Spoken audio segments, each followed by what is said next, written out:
1절을 보면요, 이스라엘 백성들이 드디어 수르 광야를 벗어나서 신 광야라는 곳으로 들어갔습니다. 광야를 벗어나자마자 다시 다른 광야로 들어섰던 거예요. 아마도 이집트를 출발할 때 여러 가지 먹거리를 좀 챙겨왔을 텐데요. 아마 이때쯤 와서는 그 먹거리들이 거의 다 바닥났을 때쯤이 아닌가 그런 생각을 해요. 그래서 원망하고 불평합니다. 3절 보세요. 이스라엘 온 회중이 그 광야에서 모세와 아론을 원망하여 이스라엘 자손이 그들에게 이르되 우리가 애굽 땅에서 고기 가마 곁에 앉아 있던 때와 떡을 배불리 먹던 때에 여호와의 손에 죽었더라면 좋았을 것을 너희가 이 광야로 우리를 인도하여 내어 이 온 회중이 줄여 죽게 하는도다. 이집트에서 고기랑 빵 먹을 그때가 좋았어. 그래도 그때 먹을 게 있었잖아. 응? 모세 너 때문에, 아론 너 때문에 지금 여기서 굶어 죽게 생겼으니까 너희들 책임져. 이거 보면요, 여러분 좀 배은망덕하다 이런 생각 들지 않으세요? 배은망덕하다. 지금까지 하나님께서 어떻게 인도해 주셨는데 10가지 재앙, 홍해가 갈라지고요, 구름 기둥, 불 기둥, 말도 안 되는 기적들이 일어났는데 지금 이런 불평들을 하는 겁니다. 그래서 우리도 이런 마음이 들어요. 어떻게 그럴 수가 있지? 어떻게 이런 은혜를 경험한 사람이 그럴 수가 있지? 그런데 실제로는요, 그렇지 않았습니다. 노예였지만 이들은 이집트에서 집도 있었고요, 고기도 먹었고요, 야채도 먹었고요, 진짜 빵도 먹었습니다. 그런데 광야는 매일마다 옮겨 다녀야 했고요, 먹을 것도 없고 마실 것도 없어요. 객관적인 사실로 봤을 때 정말 이집트보다 광야가 훨씬 더 살기 어려운 것이 사실입니다. 그런데요, 하나님 반응은 정말 놀라워요. 4절 한번 보세요. 그때 여호와께서 모세에게 이르시되 보라, 내가 너희를 위하여 하늘에서 양식을 비같이 내리리니 백성이 나가서 일용할 것을 날마다 거둘 것이다. 이 배은망덕한 놈들, 이 은혜를 모르는 놈들, 이렇게 막 화를 내셔야 할 그 상황에서 도리어 먹을 것을 주세요. 여러분의 이해를 돕기 위해서 제가 사진 한 장 갖고 왔습니다. 아마 이렇지 않았을까? 이렇지 않았을까? 그날부터 아침에 일어나잖아요. 그러면 작고 둥글며 서리 같은 것이 땅바닥에 깔려 있었어요. 이것을 만나라고 부르는데요. 여기 설명이 이렇게 나옵니다. 색깔은 흰색이고 맛은 꿀 섞은 과자 같았다. 이게 아침마다 쫙 깔려 있는 겁니다. 그런데 조건이 하나가 있었죠. 엄청나게 땅의 지천으로 깔려 있는 만나 가운데 딱 하루치 먹을 것만 거두라는 거였어요. 여러분 혹시 마시멜로우 실험 아신가요? 마시멜로우 실험. 아이들에게 마시멜로우를 주고요, 15분 동안 참으면 한 개를 더 준다는 그런 실험이에요. 맞습니다. 여기서 과학자들이 마시멜로우 한 개를 준 것은요, 맛을 보여주려는 목적이 아니라 그 다음 행동을 지켜보기 위한 실험이죠. 만나를 주신 것도 이와 같아요. 그저 음식을 주시고 이 음식의 맛을 보게 하기 위함이 아니라 하나의 시험이었다는 겁니다. 이같이 하여 그들이 내 율법을 준행하나 아니하나 내가 시험하리라. 여러분 혹시 조립해야 되는 제품을 사본 적이 있나요? 조립해야 되는 제품. 거기 보면요, 조립 설명서가 있고요. 그 설명서 첫 장을 남기면 넘겨주세요. 가장 먼저 나오는 말이 이거더라고요. 화면 한번 보여주세요. 네. 순서대로 조립하세요. 조립 전에 꼭 한번 읽어주세요. 순서대로 조립하면 좋아요. 순서대로 조립하면 편해요. 이게 아니라 명령에 훨씬 더 가까운 문구입니다. 설명서대로 조립하시오. 제 아들이 이제 9살 됐는데요. 얘는 좀 직관적이에요. 직관적. 그래가지고 레고를 사주잖아요. 그러면 자기 맘대로 조립합니다. 설명서를 보지도 않아요. 근데 감각이 좋아가지고 얼추 비슷하게 만들어내요. 그런데 중간에 어떤 일이 있냐면요, 중간에 분명히 발생하는 일이 부품을 끼울 데가 없어져요. 한 중간쯤 가면. 그래서 항상 가지고 아빠 어떻게 해? 아빠 더 이상 만들 수가 없어. 끼울 데가 없어. 맞습니다. 순서대로 조립하라 이 문장은요, 이 명령은요, 이 제작자의 횡포가 아니라 정말 사용자의 유익을 위해서죠. 오늘 하나님께서 이스라엘 백성에게 지금 이런 명령을 하고 계신 겁니다. 앞으로 우리를 위해 주실, 이스라엘 백성들을 위해 주실 10계명, 그리고 수백 개의 율법을 주시기 전에 인간이라는 하나의 제품을 순서대로 조립하라고 지침을 주시고 그 지침이 얼마나 유익한지 오늘 이 만나를 통해서 경험하게 하시고 싶으셨던 거예요. 그리고 앞으로 쭉 더 읽어보면 어떤 내용이냐면 이 만나랑 안식이라고 연결되는 그런 장면이 나옵니다. 구약 성경에서 첫 번째로 이 안식일에 대한 명령이 나오는 그런 장면인데요. 인간이 하나님 말씀을 순종하는지 안 하는지 이 테스트와 안식일에 관한 규정이 같이 나오는 이것에 우리가 좀 이 사실에 주목해 볼 필요가 있어요. 만나 유통기한은 하루라 그랬죠. 하루. 그래서 그날 아침에 하루 먹을 것만 준비했으면 되는데요. 일주일에 딱 한 번 이틀치를 준비해도 되는 그런 날이 있었습니다. 그때가 언제냐면요. 안식일 전날이었습니다. 그때 이틀치를 모아서 요리해 두면요. 신기하게도 썩지 않았다 그러죠. 모세가 그들에게 이르되 여호와께서 이같이 말씀하셨느니라 내일은 휴일이니 여호와께 거룩한 안식일이라 너희가 구울 것은 굽고 삶을 것은 삶고 그 나머지는 다 너희를 위하여 아침까지 간수하라. 그들이 모세의 명령대로 아침까지 간수하였으나 냄새도 나지 아니하고 벌레도 생기지 아니한지라. 여러분도 아마 경험해 보셨을 수도 있고 경험 안 해보셨을 수도 있는데요. 제가 어릴 때만 해도 주일날 돈을 쓰는 것이 좀 금지되는 그런 분위기였습니다. 주일날 돈 쓰지 말아요. 여러분 혹시 경험해 보셨나요? 그리고 주일날 TV 보지 마라. 주일날 공부하지 마라. 진짜로 그랬어요. 그래가지고 시험 기간에도 주일날 공부하지 말아야 돼가지고 12시 넘어야 책을 펴고 공부할 수가 있었어요. 그런데 주일이 우리가 돈 쓰지 않고 TV 보지 않고 공부하지 않음으로 지켜지는 걸까요? 이 내용을 한번 오늘 이스라엘 백성에 적용해 봅시다. 그들이 밖에 나가서 만나를 모으지 말라는 이 말씀, 이 명령을 지킴으로 해서 나가서 일을 하지 않음으로 해서 지켜지는 것이 안식일이냐는 거예요. 그렇지 않습니다. 안식일은요. 우리가 무언가를 하거나 하지 않거나 여기에 달린 것이 아니라 하나님께서 공급을 멈추시기 때문에 지켜지는 거예요. 26절입니다. 여세 동안은 너희가 그것을 거두되 일곱째 날은 안식일인즉 그날에는 없으리라. 하나님께서 안식일에 쉬세요. 맞습니다. 안식일의 본질은요. 우리가 일하지 않는 것이 아니라 하나님께서 쉬신다는 겁니다. 하나님께서 쉬셨기 때문에 이스라엘 백성도 하나님을 따라서 쉬어야 됐던 거예요.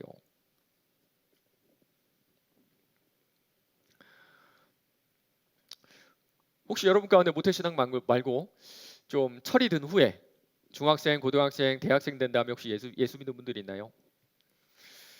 아마 그렇게 진짜로 예수님을 영접한 후에 가장 먼저 변한 어떤 외적인 표시가 하나 있다면요.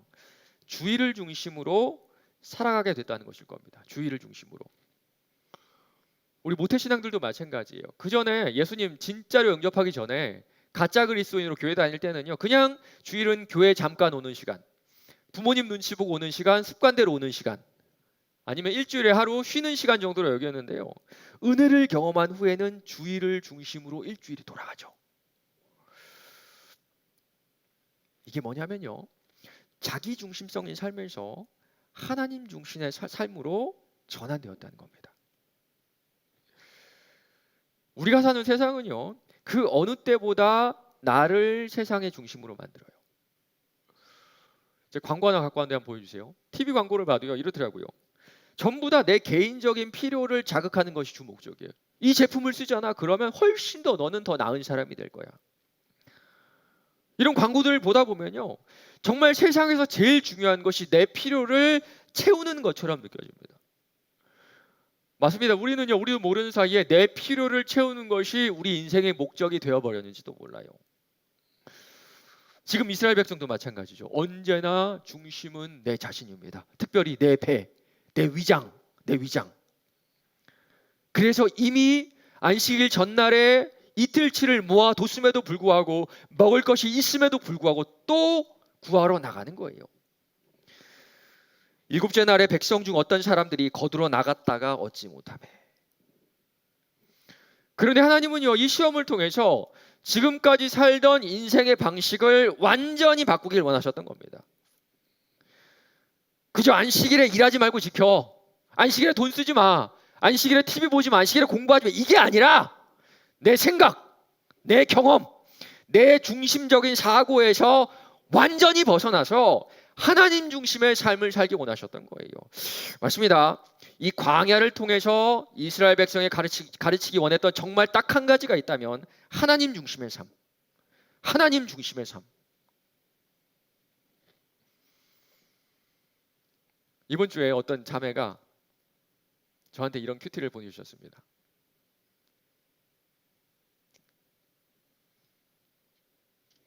이번 한 주 십자가의 놀라운 은혜와 사랑에 대해서 생각해보며 저희 신앙에 대하여 돌아보게 되었습니다. 모태신앙이라고 하지만 정말 생명 없었던 시간과 다름없었습니다. 그저 정해진 루틴처럼 매주 자연스럽게 교회에 나가기만 했고 제대로 된 감격을 느껴본 적이 있나 생각해보면 잘 기억도 나지 않습니다.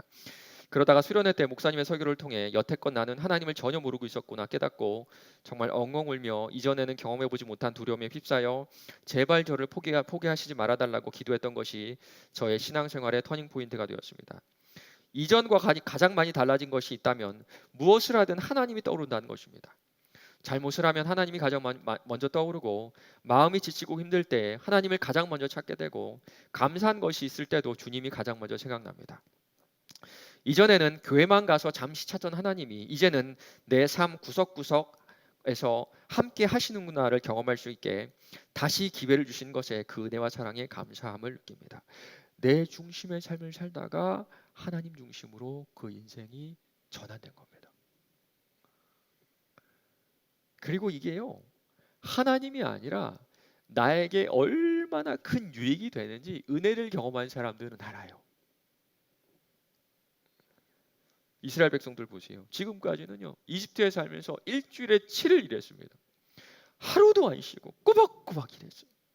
하루를 쉬면요, 먹고 살지 못했기 때문에 맨날 나가서 일했습니다. 그게 습관이 돼가지고 불안해가지고 밖에 보니까 만나가 있지도 않는데도 밖에 나가서 만나를 거둘 그런 시도를 했던 거예요. 그런데 이젠 아니죠. 그러므로 백성이 일곱째 날에 안식하니라. 불안한 마음으로 하루를 쉬었는데도 밥을 굶지 않는 거예요.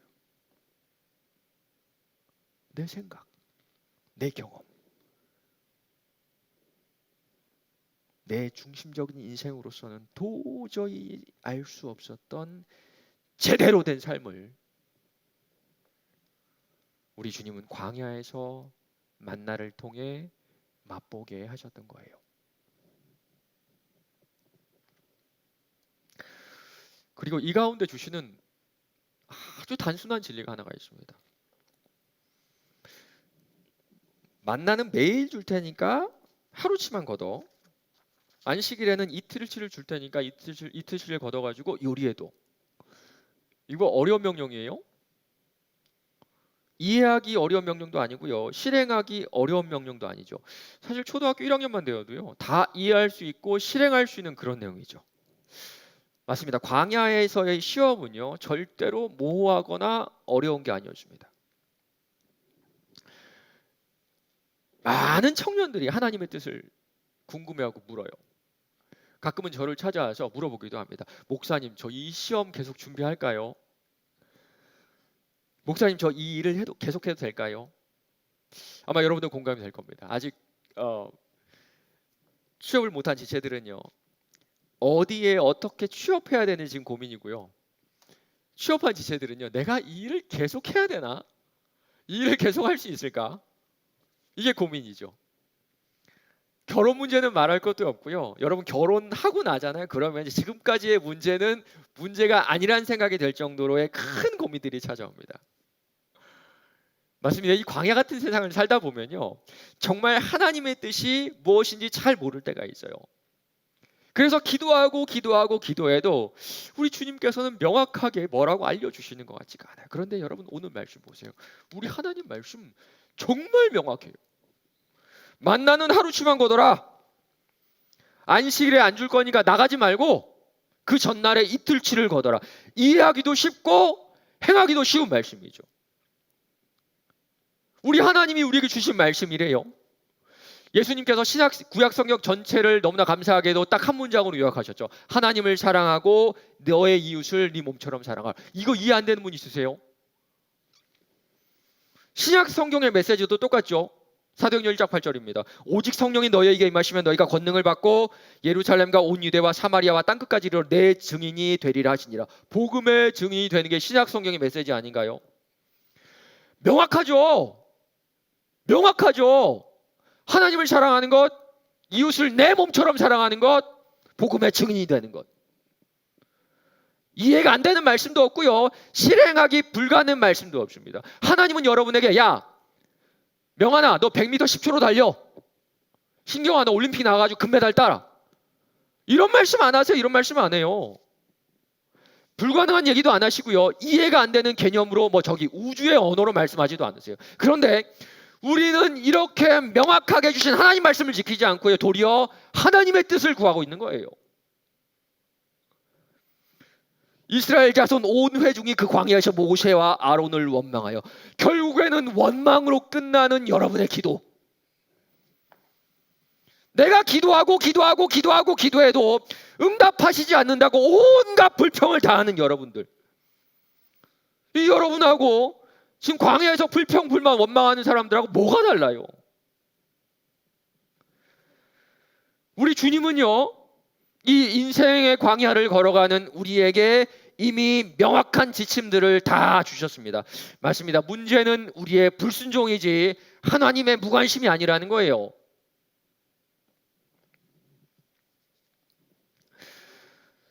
사랑하는 우리 청년 여러분, 지금 하나님의 뜻을 찾고 계신가요? 하나님께서 지금 내 인생에 무엇을 어떻게 하면 좋을지 여러분 기도하고 계신가요? 지금 하나님의 인도하심이 갈급하다면 여러분이 이미 알고 있고 이미 이해한 그 말씀을 지키세요. 주야로 내 말을 묵상해라. 나에게 기도해라. 죄를 지었으면 회개해라. 명확한 이 말씀, 명확한 이 말씀, 명확한 이 말씀이 광야를 걸어가는 우리에게 주신 하나님의 뜻이고, 이 말씀에 순종할 때 우리 주님은 그 다음 길로 우리를 인도해 내실 거예요.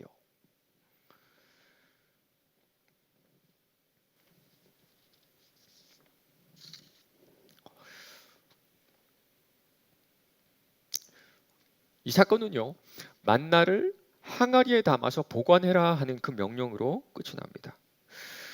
모세에게 이르되 여호와께서 이같이 명령하시기를 이것을 오멜에 채워서 너희의 대대 후손을 위하여 간수하라. 이는 내가 너희를 애굽 땅에서 인도하여 낼 때에 광야에서 너희에게 먹은 양식을 그들에게 보이기 위함이니라 하셨다 하고, 무려 40년 동안 광야에서 끊임없이 한 번도 멈춤 없이 이스라엘 백성들을 먹이셨던 거예요. 어떤 신학자가 이런 말을 하더라고요. 광야가 힘든 이유는 물과 빵과 음식이 없어서가 아니라 하나님을 온전히 신뢰해야 하기 때문이다. 맞습니다. 우리가 이 광야 같은 세상을 사는 게 힘든 이유는요, 이 불안하고 결핍된 것들 때문이 아니라 그럼에도 불구하고 하나님을 전적으로 신뢰해야 되기 때문이에요. 이게 참 힘들어요. 보이는 돈이 아니라 보이지 않는 하나님을 신뢰하는 것이 너무나 힘들죠. 그러나 여러분, 우리 마음속에 있는 이 진리를 꼭 기억하시기 바랍니다. 하나님은 우리를 사랑하셔서 당신의 아들과 우리의 생명을 바꾸셨잖아요. 우리가 이 믿음을 잃지 않는다면 그는 언제나 우리를 먹이시고 입히시고 재우시고 이 광야 가운데 평안함을 허락하실 겁니다. 말씀을 맺겠습니다. 얼마 전에 제가 이런 사진 하나 받았어요. 화면 한번 보여주세요. 네, 좀 계속 보여주세요. 우리 교회 성도님들 중에 어떤 분이 그 식당을 하시는데요, 올해부터 주일날 문을 닫겠다는 그런 안내문이었습니다. 여러분, 근데 이게 얼마나 어려운 결정인 줄 아세요? 저희 가까운 가족 중에 한 분이 요식업을 하거든요. 그런데 얘기를 들어보면요, 많을 때는 주말 매출이 일주일 매출의 50%가 넘는다 그래요. 다른 날에 쉬잖아요. 그러면 한 10% 정도 손해 보면 되는데 주일에 쉬면요, 적으면 25%, 많으면 일주일 매상의 30%를 손해 볼 수가 있는, 줄어들 수가 있다는 겁니다. 그럼에도 불구하고 주일에 문을 닫기로 결정하신 거예요. 그리고 저한테 이런 메시지 보내주셨습니다. 올해부터 주일 성수 시작입니다. 기도해 주세요. 주님과 친밀히 동행하는 은혜를 눈뜨게 하소서. 네, 사진 됐습니다.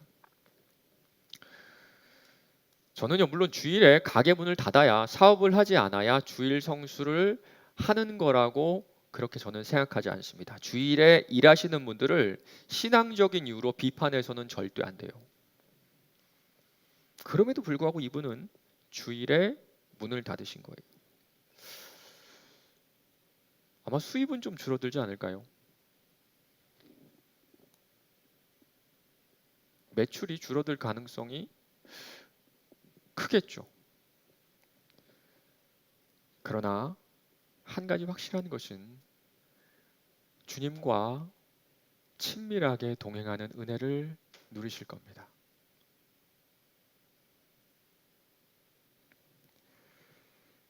하나님을 사랑하라는 명확한 이 말씀. 이 말씀을 주일에 가게의 문을 닫는 자기만의 방법으로, 자신만의 방법으로 지키기 원하는 이 집사님과 그 가정에 쉬는 날에도 먹을 수 있는 만나가 주어질 거라고 저는 분명하게 믿습니다. 사랑하는 청년 여러분, 이 광야 같은 세상 속에서 하나님의 뜻을 묻는 불안하고 원망스러운 기도를 멈추고요, 이제는 그저 내가 이해하고 지킬 수 있는 말씀대로 살아가시길 바래요. 각자 주시는 말씀들이 있을 겁니다. 어떤 분은요, 말씀 노트를 만들어 가지고 올 한 해 모든 말씀을 기록하겠다, 그런 분도 계시고요. 어떤 분들은요, 참 힘든 시기인데도 또 리더로, 또 국장으로 섬겨주시기로 헌신하셨고요. 어떤 분들은요, 자신이 가진 물질을 가지고 구멍난 곳에 씨줄과 날줄이 되어 주셨어요. 바로 이것이 이 광야 같은 세상에서 하나님의 자녀들이 살아가는 방법입니다. 그렇다면 이번 한 주 이렇게 살아보는 건 어떨까요? 우리 이 말씀 한 절 같이 한번 외워봅시다. 욥기 23장 10절인데요. 욥기 23장 10절인데 제가 읽겠습니다. 그러나 내가 가는 그 길을 그가 아시나니 그가 나를 단련하신 후에는 내가 순금같이 되어 나오리라. 하나님이 우리를 어디로 데려가실지 우리는 알지 못하지만 우리 주님께서는 그 길을 다 알고 계세요. 이 광야에서 길이 되시고 진리 되시고 생명 되신 그분의 손을 붙잡고 묵묵하게 또 한 주 살아내는 여러분 되시기를 간절히 바랍니다.